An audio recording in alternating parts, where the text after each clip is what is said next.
వర్షాకాలం అనేక సమస్యలు వస్తూ ఉంటాయి. ఇలాంటి అనేక సమస్యల్లో అతి ముఖ్యమైన సమస్య ఏమిటంటే నోటి స్వాస్థ్యం దెబ్బతింటం, నోటి ఆరోగ్యం పాడవటం. ఇలాంటప్పుడు మొత్తం ఆరోగ్యం దెబ్బతింటుంది. ఈ నోటి స్వాస్థ్యాన్ని ఎలా కాపాడుకోవాలి, దీనికి సంబంధించిన ఆయుర్వేద మూలికలు, పండ్ల పొళ్ళ తయారీ విధానాలు, ఇది ఈ వీడియోలో మనం వివరంగా తెలుసుకోబోతున్నాం.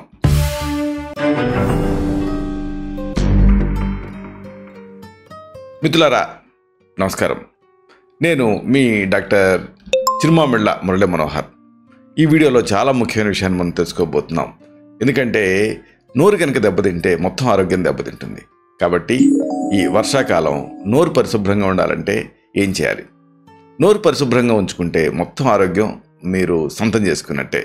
ఎంతో ఆసక్తికరమైన ఈ విషయాన్ని మనం తెలుసుకుందాం. వర్షాకాలంలో ఉండేటువంటి వాతావరణం ఈ ఫుడ్ క్రేవింగ్స్ని ఎక్కువ చేస్తుంది. అంటే ఆహారపు కోరికల్ని పెంచుతుంది. ఎక్కువగా చిరుతిళ్ళు తింటూ ఉంటారు. అలాగే బాగా పొగలు కక్కేటటువంటి వేడివేడి ఆహారాలు తింటూ ఉంటారు. వేడివేడి పానీయాలు తాగుతూ ఉంటారు. దీంతో మొత్తం ఆరోగ్యం దెబ్బతింటుంది. నోటి ఆరోగ్యాన్ని కాపాడుకోవాలంటే కొన్ని జాగ్రత్తలు తీసుకోవాలి. వీటిని వరుసగా తీసుకుందాం. ముందుగా చక్కటి దంత చూర్ణాలు, వీటిని తయారు చేసుకోవాలి. దీనికి కొన్ని ఆయుర్వేద మూలికలను ఉపయోగించి మీరు చూర్ణాలు తయారు చేసుకోవచ్చు. ఇంట్లోనే గ్రైండ్ చేసుకోవచ్చు, లేదా ఈ పొళ్ళను మీరు ఆయుర్వేద మూలికల అంగడి నుంచి తెచ్చుకోవచ్చు, లేదా రా క్రూడ్ డ్రగ్స్ని తెచ్చుకొని మెత్తగా పొడి కొట్టించుకోవచ్చు. ఎలాగైనా తయారు చేసుకోవచ్చు. ఇలాంటి వాటిలో ముఖ్యంగా మనం చెప్పుకోవాల్సింది ఏమిటంటే వేప, అజాడిరాక్టా ఇండికా అంటారు. వేప చెట్టు ఇది అన్ని గ్రామాల్లో, అన్ని పట్టణాలలో, అన్ని కాలనీల్లో మనకి విరివిగా లభిస్తూ ఉంటుంది. అయితే ఇక్కడ ఉపయోగపడే భాగం ఏంటంటే ఆకులు, అలాగే బెరడు, వేప ఆకులు, వేప బెరడు, వీటిని తెచ్చుకొని నీళ్ళలో ఆరబెట్టి మెత్తటి పొడి చేసుకోవాలి. అంటే మెత్తగా పొడి చేసుకున్న తర్వాత వస్త్రకాళితం పట్టాలి. మెత్తటి పొడి అవుతుంది. దీన్ని మీరు పళ్ళ పొడి తయారీకి వాడుకోవచ్చు. ఈ వేపలో ఏముంటుందంటే నింబిన్ అనేది, అలాగే నింబిడిన్ అనేటటువంటి కొన్ని ప్రత్యేకమైన క్రియాశీలక పదార్థాలు ఉంటాయి. ఇవి ఆ నోటి స్వాస్థ్యాన్ని కాపాడతాయి. అలాగే ఇంకొకటి ఏమిటంటే నల్ల తుమ్మ, అకేషియా నీలోటికా అనేటువంటి పేరుతో పిలుస్తారు. దీన్ని బొటానికల్ నేమ్ ఇది. బబుల్ అని ఇంగ్లీష్లో పిలుస్తారు. దీని బెరడు ఇది ఆయుర్వేద టూత్ పౌడర్స్లో మనం వాడుకోవచ్చు. అంటే మామూలుగా ఈ అన్ని పొడులను కలిపి మీరు టూత్ పౌడర్ లాగా వాడుకోవటం సింపుల్. దీంట్లో టానిక్ యాసిడ్స్, టానిన్స్ ఉంటాయి. ఇది రక్తస్రావ నివారణగా పనిచేస్తుంది. అంటే దీనికి స్టిప్టిక్ యాక్షన్ ఉంటుంది. కాబట్టి చిగుళ్ళ నుంచి రక్తం గారే వాళ్ళు దీన్ని వాడుకోవచ్చు.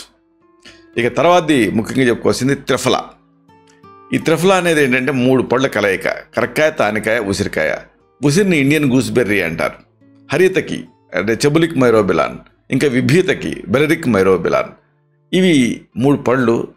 వీటి గింజలు తీసేసి ఆ తొక్కుని మీకు త్రిఫలా చూర్ణం పేరుతో అమ్ముతారు, లేదా మీరు తెచ్చుకొని పొడి చేసుకోవచ్చు. వస్త్రకాళితం పట్టుకోవచ్చు. అంటే ఒక గుడ్డతోటి వడబట్టుకొని సిద్ధం చేసుకోవాలి. ఇలాగా వీటికి ఒక్కొక్క పండుగ ఒక్కొక్క ప్రయోజనం ఉంటుంది. అన్నీ కలిపి నోటి ఆరోగ్యాన్ని కాపాడతాయి. ఆ తర్వాతది లవంగం, సైజీజియం ఆరోమాటికం.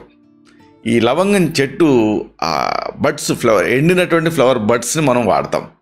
ఈ దంత చూర్ణాలకి ఉపయోగపడుతుంది. ఇది లవంగాలలో యూజినాల్ అనేది ఉంటుంది. ఇది అనాల్జెసిక్ యాక్షన్, అంటే నొప్పిని తగ్గిస్తుంది. అలాగే యాంటీబ్యాక్టీరియల్ లక్షణాలు కూడా కలిగి ఉంటుంది. ఇక తర్వాత అతి మధురం పేరు లైకోరిస్ అంటారు ఇంగ్లీష్లో. గ్లైసరీజా గ్లాబ్రా అని బొటానికల్ నేమ్తో పిలుస్తారు. ఈ లైకోరిస్ ఆ వేర్లు టూత్ పౌడర్లో మనం వాడతాం. దీంట్లో గ్లైజరిన్ అనేటటువంటి ఒక క్రియాశీలక పదార్థం ఉంటుంది. ఇది యాంటీ ఇన్ఫ్లమేటరీ నేచర్ కలిగి ఉంటుంది.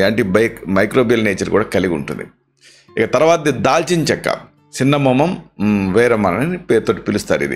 ఈ దాల్చిన చెక్క బెరడు మూలికలు అమ్మేటటువంటి షాపుల్లో దొరుకుతుంది. దంత చూర్ణానికి దీన్ని వాడతాం. దాల్చిన చెక్కలో ప్రత్యేకత ఏంటంటే సిన్నమాల్డిహైడ్ అనేటటువంటి ఒక ప్రత్యేక పదార్థం ఉంటుంది. దీనికి యాంటీమైక్రోబియల్ లక్షణాలు ఉంటాయి. ఇక తర్వాతది యాలకులు, ఎలిటేరియా కార్డమోమం. ఈ యాలకుల తాలూకా గింజలు మనకి ఈ టూత్ పౌడర్ తయారీకి ఉపయోగపడతాయి. యాలకులు చక్కటి ఆహ్లాదకరమైన వాసనని ఇస్తాయి. ప్రధానంగా యాంటీమైక్రోబియల్ లక్షణాలు కలిగి ఉంటాయి. ఇలాగా ఈ మూలికలలో మీకు దొరికిన వాటి తెచ్చుకొని చక్కటి టూత్ పౌడర్ తయారు చేసుకోండి. అన్నింటినీ కలిపితే టూత్ పౌడర్ అవుతుంది. దాంతో మీరు ఆ చిగుళ్ళు, పళ్ళు వీటిని మసాజ్ చేసుకోవాలి. వర్షాకాలం మామూలుగానే ఎవరికైనా వేడివేడిగా రుచికరమైన వంటకాలని ఆస్వాదించాలని, తరచుగా ఒక కప్పు టీ తాగాలని, కాఫీ తాగాలని అనిపిస్తూ ఉంటుంది. ఈ సీజన్లో ఉండేటువంటి వాతావరణం ఇలాగ ఈ ఫుడ్ క్రేవింగ్స్ని పెంచుతుంది. తరచుగా కారంగా ఉండేటువంటి పదార్థాలు తింటూ ఉంటారు, తీయగా ఉండేటువంటి చిరుతిండి తింటూ ఉంటారు, వేడిగా ఉండేటువంటి ఆహారాలు తింటూ ఉంటారు. దీంతో ఆరోగ్యం చెడిపోతుంది, దంత సమస్యలు వస్తూ ఉంటాయి. ముఖ్యంగా సున్నితమైనటువంటి దంతాలు ఇబ్బంది పెడుతూ ఉంటాయి, జువ్వులు ఆగుతూ ఉంటాయి, చిగుళ్ళ నుంచి రక్తస్రావం అవుతూ ఉంటుంది. ఇలాగ ఈ మాన్సూన్ సీజన్లో అనేక సమస్యలు. చల్లటి వాతావరణంతో దంతాల్లో ఉండేటువంటి నరాలు జువ్వుమని లాగుతూ ఉంటాయి. ఇదొక పెద్ద రిస్క్. కాబట్టి ఇలాంటి పరిస్థితుల్లో మీ నోటి ఆరోగ్యం పైన మీరు శ్రద్ధ పెట్టాలి. దంతక్షయం, చిగుళ్ళ వ్యాధులు, నోటి దుర్వాసన ఇలాంటి సమస్యలు మిమ్మల్ని ఇబ్బంది పెట్టకుండా ఉండాలంటే నోటి పరిశుభ్రత పాటించడం చాలా ముఖ్యం. లేకపోతే ఆ పంటి నొప్పి, దంతాలు చెడిపోవటం, చిగుళ్ళలో సెన్సిటివిటీ పెరిగిపోవటం ఇలాంటి అనేక సమస్యలు వస్తాయి. నోటి ఆరోగ్యం బాగాలేదనుకోండి, మీ మొత్తం ఆరోగ్యం దెబ్బతింటుంది, అనేక సమస్యలు వస్తాయి. కాబట్టి మీ శరీరాన్ని మీరు రక్షించుకోవాలంటే నోటిని రక్షించుకోవాలి. ఇది ఎంత ముఖ్యం అంటే ఒక్కోసారి ఇది దంత బాధ గుండెపోటుకు సైతం దారి తీసేటువంటి రిస్క్ ఉంటుంది. కాబట్టి వర్షాకాలం ఈ నోటి స్వాస్థ్యం చాలా ముఖ్యం. ముఖ్యంగా మనం చేయాల్సింది ఏంటంటే ఈ మూలికల తయారీలు, ఆ మూలికలతోటి టూత్ పౌడర్లు ఇవి తయారు చేసుకోవడంతో పాటుగా రోజుకి 2 సార్లు బ్రష్ చేసుకోవాలి. ఇది చాలా ముఖ్యం. చాలామంది ఉదయం చేస్తారు కానీ రాత్రి నెగ్లెక్ట్ చేస్తూ ఉంటారు. మీ దంతాలను రోజుకి 2 సార్లు బ్రష్ చేయండి. రోజు ఉదయం అలాగే రాత్రి కూడా. ఇప్పుడు మనం చెప్పుకున్నటువంటి ఈ టూత్ పౌడర్స్ తోటి మీరు మెత్తటి కూర్చునేటువంటి బ్రష్ను ఉపయోగించండి. ఈ బ్రష్ని కూడా ప్రతి 2 నెలలకి మారుస్తూ ఉండాలి. దీంతో ఆ నోటి దుర్వాసన, క్యావిటీసు, చిగుళ్ళ వ్యాధులు ఇలాంటి వాటికి కారణమైనటువంటి బ్యాక్టీరియా తొలగిపోతాయి. అలాగే మీరు వాడేటటువంటి, మీరు తయారు చేసుకునేటువంటి ఈ టూత్ పౌడర్ కానీ టూత్ బ్రష్లు కానీ ఎప్పుడు కూడా సేఫ్గా ఉండాలి. అంటే ఫ్రెష్గా ఉండాలి, పొడిగా ఉండాలి, పరిశుభ్రమైన వాతావరణంలో ఉండాలి. అంతటికి మించి చాలామంది దంతాల్లో ఇరుక్కున్నటువంటి ఆ రేణువుల్ని, ఆహారపు రేణువుల్ని వీటిని తీయటానికి పుల్లలు వాడుతూ ఉంటారు. కానీ అది మంచిది కాదు. ఫ్లాసింగ్ అంటారు, అంటే దారం. ఈ డెంటల్ ఫ్లాస్ అని మీకు మెడికల్ షాప్లో దొరుకుతుంది. దీన్ని ఉపయోగించి ఆ రేణువుని తీయాలి తప్పితే పుల్లలు వాడకండి. దంతాల మధ్య చిగుళ్ళలో ఇరుక్కున్నటువంటి ఈ ఫలకాలు, అలాగే ఇతర రేణువులు, కణాలు వీటిని తొలగించుకోవడానికి రోజుకి ఒకసారైనా ఫ్లాసింగ్ చేయండి. ఇంకోటి ఏంటంటే అతి ముఖ్యమైనది మౌత్ వాష్. ఇప్పుడు నేను చెప్పుకున్నటువంటి ఈ మూలికల పొడుల్ని మీరు నీళ్ళలో వేసి మరిగిస్తే చక్కటి మౌత్ వాష్ తయారవుతుంది. దీంతో మీరు బ్రష్ చేసిన తర్వాత, ఫ్లాస్ చేసిన తర్వాత ఈ మౌత్ వాష్ చేయండి. దీంతో ఆ లోపల ఉండేటువంటి బ్యాక్టీరియా నశిస్తాయి. ఆ తర్వాత లాలాజలం పరిశుభ్రంగా స్రవిస్తుంది. ఇది ఇన్ఫెక్షన్స్ని తగ్గిస్తుంది. అన్నిటికీ మించి చక్కెర, తీపి పదార్థాలు, చక్కెర ఆహారాలు వీటిని మీరు తగ్గించండి. చక్కెర ఉండేటువంటి ఆహారాలు, అలాగే బాగా పుల్లగా ఉండేటువంటి ఆహారాలు వీటి వల్ల దంతక్షయం, చిగుళ్ళలో మంట ఇలాంటివన్నీ వస్తాయి. కాబట్టి ఈ తీపిగా ఉండేటటువంటివి, ఎసిడిక్గా ఉండేటటువంటివి వీటిని అవాయిడ్ చేయండి. లేకపోతే దంతక్షయం కలగటానికి ఇవి మెయిన్ కాజ్గా ఉంటూ ఉంటాయి. అలాగే స్మోకింగ్ కూడా మానేయండి. అన్నిటికీ మించి అతి ముఖ్యమైనది ఏమిటంటే ఈ మర్చిపోతూ ఉంటాం. ఈ కాలం చల్లగా ఉంటుంది కాబట్టి మర్చిపోతూ ఉంటాం. ఏమిటంటే ఇది నీళ్లు. పుష్కలంగా నీళ్లు తాగండి. దాదాపు రోజుకి 2 నుంచి 3 లీటర్ల నీళ్లు తాగుతూ ఉండాలి. నీరు తాగటం వల్ల మీ నోట్లో ఉండేటువంటి ఆహారపు కణాలు, బ్యాక్టీరియా ఇవన్నీ కూడా తొలగిపోతాయి. ఇది మీ నోటిని హైడ్రేటెడ్గా ఉంచుతుంది. ఎప్పుడైతే హైడ్రేషన్ బాగుంటుందో నోటి దుర్వాసన రాదు.